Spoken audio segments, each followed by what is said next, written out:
Astagfirullah. Wa ma xalaqnas samaa wal arda wa ma baynahuma la'ibin. Biz osmon va yerni hamda ularning orasidagi narsalarni o'ynab behuda yaratganimiz yo'q. O'ynab behuda yaratganimiz yo'q. Nima degani bu? Bemaqsad qilingan ish, bekorchi ish. Mana shu telefonni yangi modelini quvalashlik bekorchi ish. Uxlamasdan kechqurun futbol ko'rishlik bekorchi ish. Yana qanaqa ishlarimiz bor bekorchi? 10 ming dollarlik mashinasiga 20 ming dollar sarflab qo'yadi tuning qilib. Bekorchi ish. Shaharda bitta bo'lib yursin. Bormi shu kasalimiz? Kechasi 3 gacha narda o'ynab o'tirish. Bu g'it harom ish. Behudagarchilik, vaqtni zoya qilish. Unaqa odamlarning tili bilan aytganda vaqtni o'ldirib o'tiribmiz deydi. Vaqtni o'ldirib o'tiribdi. Sen nima eding odam bolasi? Sen vaqtsan. Sen yillar, oylar, haftalar, kunlar, soatlar, daqiqalar, soniyalar majmuasisan. Sen vaqtsan. Sen vaqtni o'ldirib o'tiribmiz deganingda o'zingni o'ldiryapsan. Pirrabasa o'tirishadi. Ana shu o'ldirayotgan vaqtingni kitob o'qishga yoki bir hunar olishga sarf qilganingda edi. Xususan yoshlar ilm olishga, hunar o'rganishga sarflaganida edi. Hayoti osuda bo'lib qolardi, zo'r bo'lib qolardi. Kimgadir minutlar yetmay qoladi maqsadga yetish uchun, sekundlar yetmay qoladi. Kimlargadir yillar oshchalik qiladi. Ulgurmay qoladi-da. 5 minut burun borganda ulgib qolardim shu ishimga dedi. Ulgurmas ketib qoldi. Kimgadir vaqt yetmaydi, kimdir vaqtni o'ldira olmaydi. Ey birodarlar, inson nima ekan? Inson vaqt ekan. Bu vaqtni bekardan bekar sarflamaslik kerak birodarlar. Haq bu botilning ziddi. Botil yo'q bo'lib ketadigan narsa, haq sobit turadigan boqiy narsa. Yosh bolaga dadasi akkumulyator bilan yuradigan mashina olib berdi. Endi haligi bolani xursandchiligining cheki yo'q. Butun borlig'ini egallaydi bu mashina. Kuni tuni shu fikri o'yi mashina bilan. Olib qo'ysa dod deydi. Ko'zga dunyo qorong'u bo'ladi. Keyin bu bola katta bo'ladi. O'qib bir yaxshi tabib yoki yaxshi bir advokat bo'ladi. Keyin shu mashinasiga ko'zi tushib turib, yoshligini eslab kuladi. Qara-ya, shu narsani deb yig'lab siqtab yurgan ekanman olib qo'ysa deydi. Ana shu o'yin degan narsani sifati shuki, o'yin seni yuksaltirmaydi. Sen ulg'ayding, bir narsaga erishding, o'yin degan narsadan yuksalding. Va mana shu o'yinni qanchalar mayda narsa ekanligini ko'rasan. PUBG hali ham trenddami? Trenddami? Kattalashnasan tushunmadinglar-a? PUBG trenddami deyapman. Desa, u qaysi tilda gapiryapti domla deydi. Bu kamil telefondagi o'yin, otish chopish o'yini. Do'konga klient keldi. O'tiribdi PUBG'da mashinaga o'tirib. Yo'q aka, yo'q unaqa narsa yo'q. Qaniydi shu do'konda egasi uni ishga olgan xo'jayin ko'rsa edi shuni. Ko'tiga bir tep haydab chiqarardi. Klient kelsa, yo'q aka, ish yo'q, dam olyapmiz dedi. Unaqa narsamiz yo'q dedi. Kompyuter o'rniga bog'lanib qolganlar, telefondagi o'yinga bog'lanib qolganlar. Birodarlar, yoshlar katta bo'lib qolganini bilmay qolasizlar. Tanka degan o'yin bor edi. Bir ukamiz aytib bergandi. Domla dedi, 80 soat o'ynabman dedi. 80 soat o'ynabman. Shuni o'rniga Qur'on yodlamaymanmi? Bu yigit ulg'ayibdi.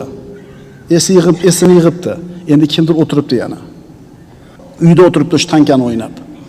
Umr o'tyapti-ya, umr o'tyapti. Ba'zan boy berilib bebaho onlar, bekor o'tgan damga ko'ngil ezilar.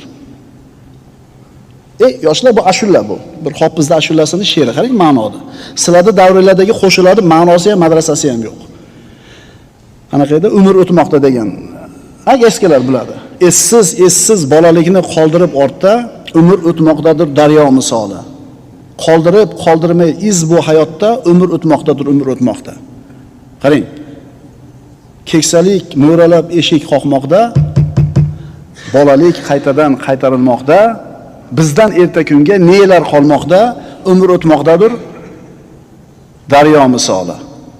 Shuning uchun birodarlar, mana bu kompyuter o'yinga bog'lanib qolganlar, telefondagi o'yinga bog'lanib qolganlar, sizlar bekorchi narsa bilan shug'ullanyapsizlar. O'yin shunaqa narsa. Zoyi bo'lgan vaqt, maqsadsiz amal, foydasiz ish. Endi uni pulga ham olishar ekan, o tankani bazalarini. 2000 dollarga sotmadim deyapti. 2000 dollarga o'sha to'plab qo'ygan tankalarni sotmabdi. Virtualniy boyligini naqd boylikka aylantirib. Bu qarangda, qaysi daraja aql yosh bola. 2000 dollar chakana pulmi? Birodarlar, Alloh taolo men osmonni yerni bekorchilik bilan yaratganim yo'q deyapti. Haq bilan, maqsad bilan yaratdi. Payg'ambarimiz sollallohu alayhi vasallam aytadilar: "Innalloha yuhibbu ma'aliyal umur va ashrafaha va yakrahu safasifaha va daniyaha."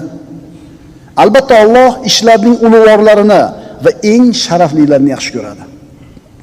Va uning safsatalarini va pastlarini yomon ko'radi. Tushunarlimi? Hozir shunday telefoningizni olsam, ichida shunga o'xshagan o'yinlar yo'qligidan xijolat bo'lmay o'tira olasizmi? O'tira olasiz. Kerak emas suratlardachi? Tinmay futbol, tinmay shu mushtlashgan, tinmay shu prikol, tinmasdan shunaqa bir kulgili narsalar. Batareykasi o'tirib qolganda telefon o'chib qolmasligi uchun asmasi tutib qo'ygan odam dorini istagandaqa vos-vos bo'lib qoladi. Rozetkaga ilkasi bilan shu qadi borkin sanchib olay. Birodarlar, biz mana shu bo'lib qoldik biz.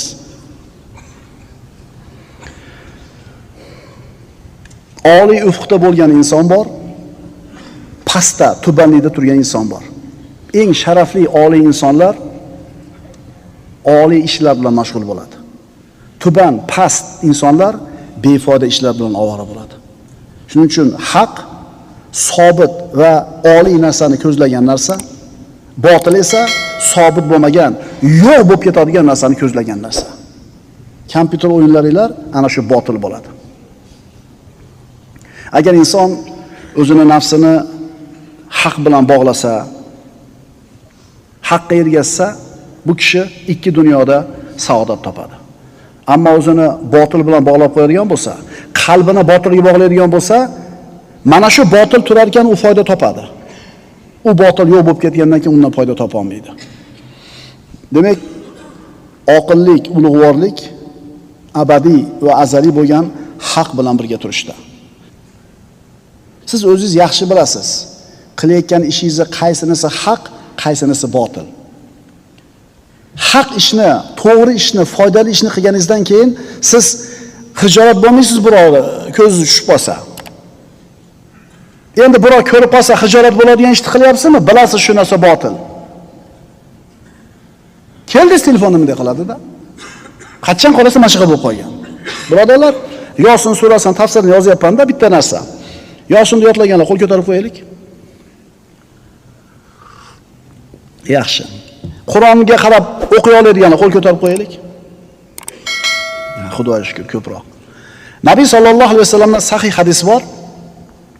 Kim tong otganda, bomdod namozdan keyin, tong otganda Yosin surasini o'qisa, to kech kirgunga qadar shu kunning yengilligiga erishadi. Shu kun yengil bo'ladi. Kim Yosin surasini kechqurun o'qisa, to tong otgunga qadar shu tunning yengilligiga ega bo'ladi. Zo'rmi? Asarlarda qalbi xursand yuradi deyilgan ekan. Kelinglarmi shu foydali narsa bilan shug'ullanaylik. Bir odam yotlab qo'ysa bo'ladi, eshitib turib yotlab qo'ysa bo'ladi, kallasi to'pol bo'lmagan odam. Mana foydali narsa. O'shuning uchun ba'zi masjidlarda bomdoddan keyin Yosin surasini o'qisa bidiyat deydigan ukalar bor. Mana sahih hadis. Sen o'qiy olmasang eshitib o'tir, cho'masa 7 minut 5 minut o'qib qo'yadi.